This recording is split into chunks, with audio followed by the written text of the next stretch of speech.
Hello guys, my name is Jeferson Costa. I'm a chemical process engineer with expertise in plant design, and in this video I will evaluate with you some parameters in Aspen HYSYS related to the design of a natural gas pressure reduction station. Before I start, let me invite you to know my other social media like YouTube, Telegram, LinkedIn, and I have a fan page in Facebook also. And more than that, in my website, jeffersoncosta.com, you'll find my blog where you can have much more information about chemical process engineering and plant design. Besides that, I really encourage you to join my Telegram channel in process because I have a lot of exclusive content there for you. And just to let you know, right now, I don't know where you're going to watch this video, but this week I'm doing a series of podcasts for my members in process.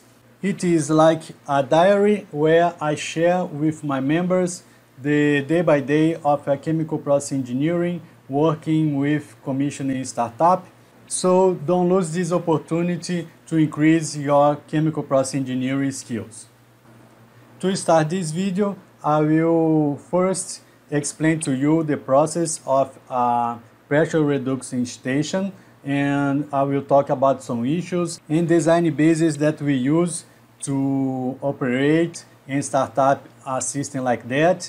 And after that, I will show you how to size a control valve. You can see here that we have at least 2 control valves in this process flow diagram. So the goal of a pressure reduction station is to get a stream at high pressure and decrease that pressure in order that the stream can be delivered for the customer. In this case, we have a stream of natural gas, and as you may know, natural gas in fact is a mix of gases, and the most part of the composition is methane, but there are other gases also.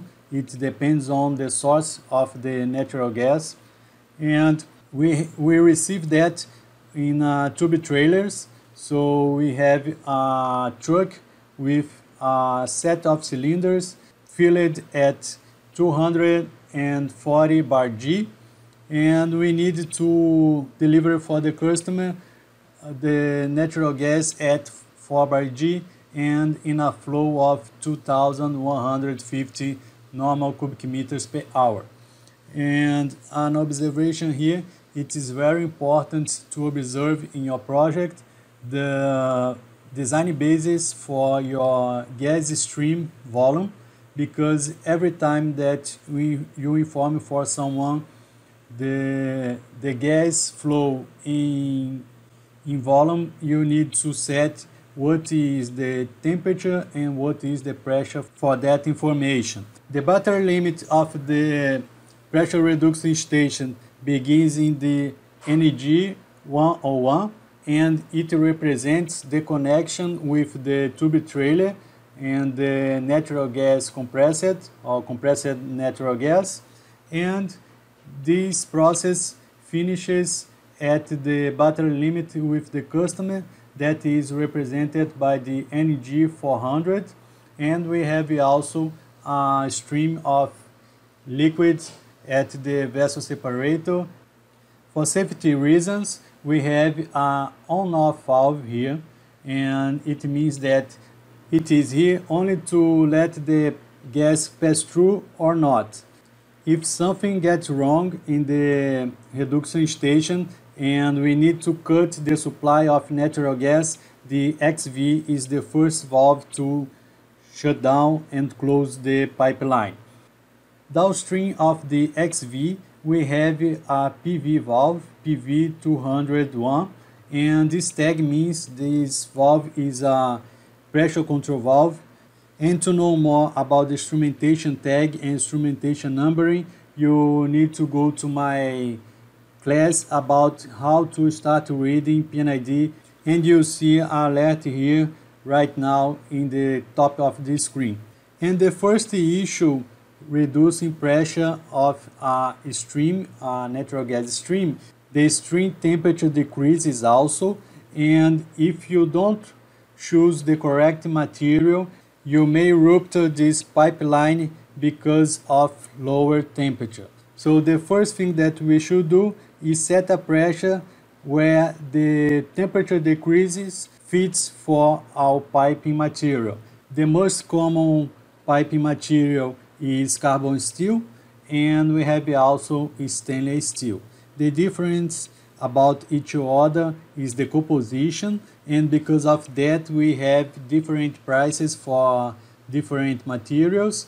And the stainless steel is more resistant for temperature, lower temperature, however is more expensive than carbon steel.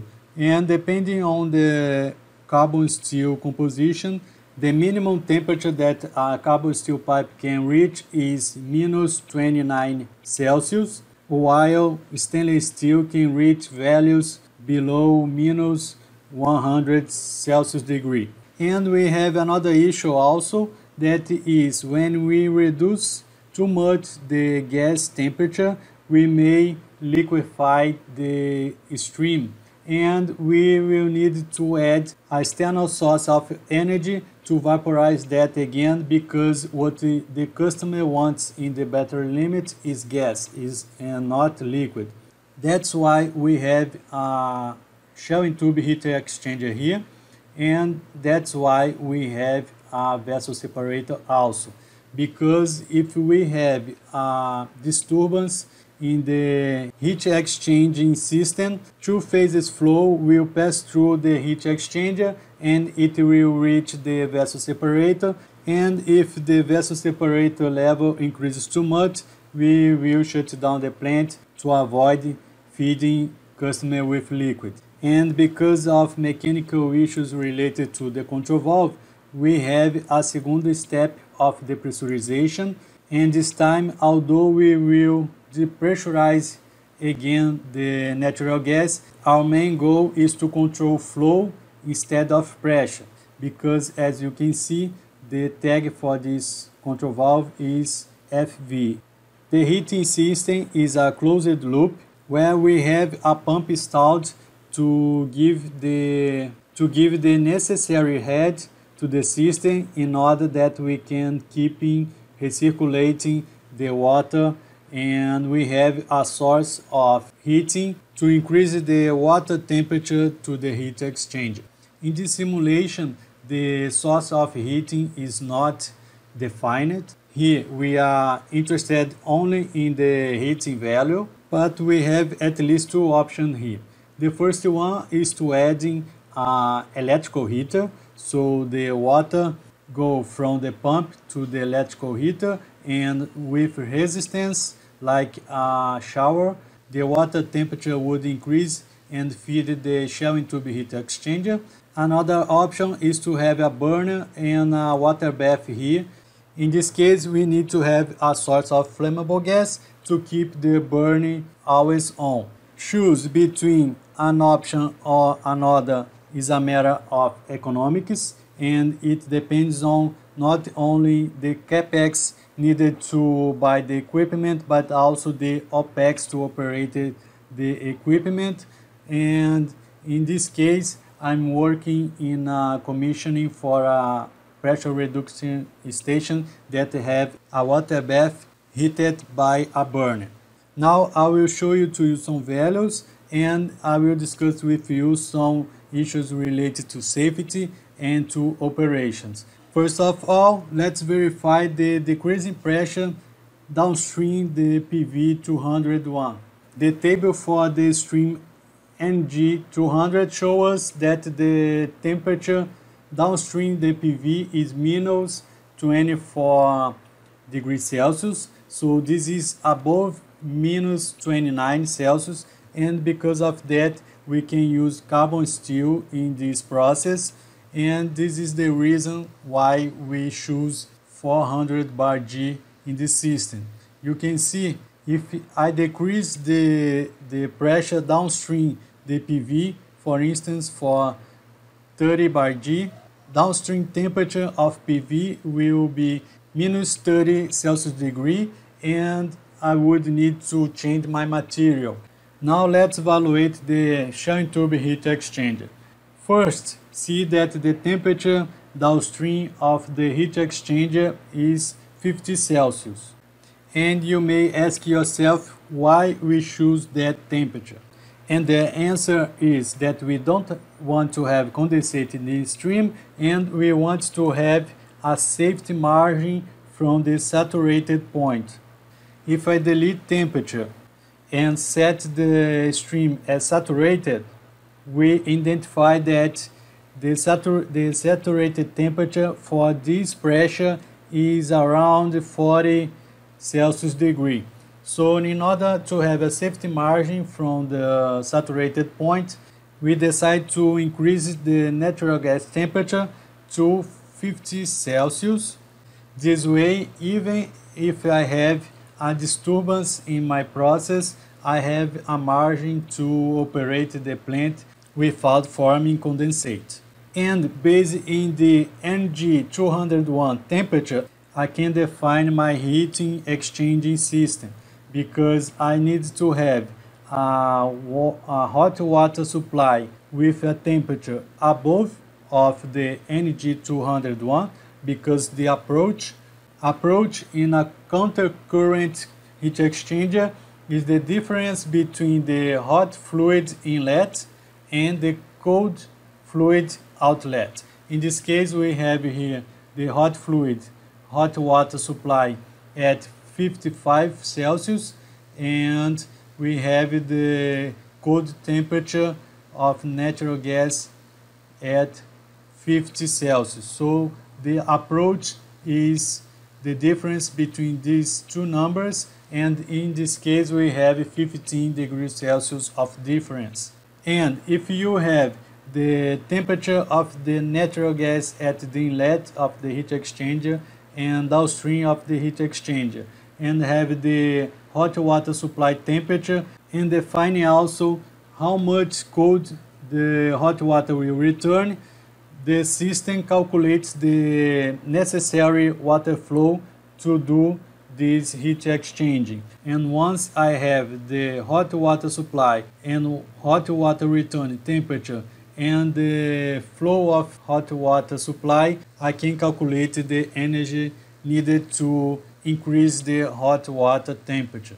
And based on the heat flow, I can estimate the flammable gas needed to the burner or the electrical power to add the energy to the heater. Following our process, we have a vessel separator here, and this vessel is not supposed to have liquid. In fact, this vessel is only for safety reasons, because if we lose the pump, the heating system will stop, and because of that, you have seen that during the depressurization we have gas and liquid, and if we don't have a vessel separator, we can send condensate for the customer, and that is not good. For safety reasons, we have a high level switch in this vessel, in order that if the high level switch is activated, the plant stops, and it means that the control valves goes to the safe position, and the electrical equipment is desenergized if it is the safe condition for them also. And to regulate the pressure for the customer, we have another step of depressurization, but now as we have superheated natural gas and the difference in the depressurization is not so high, we don't have any liquid downstream of the flow control valve, and you can verify that double clicking in the stream and seeing the vapor phase fraction. It is full gas. And now that you have a better comprehension of the pressure reduction station, I will start the sizing the FV401. And if you think that you should use rating model of Aspen HYSYS, I have bad news for you because we don't use that for control valve sizing. If you wanna know how to size the FV401, go to my playlist in YouTube and find the video control valve sizing for beginners. I will let the link for the video here, and see you soon in the next video.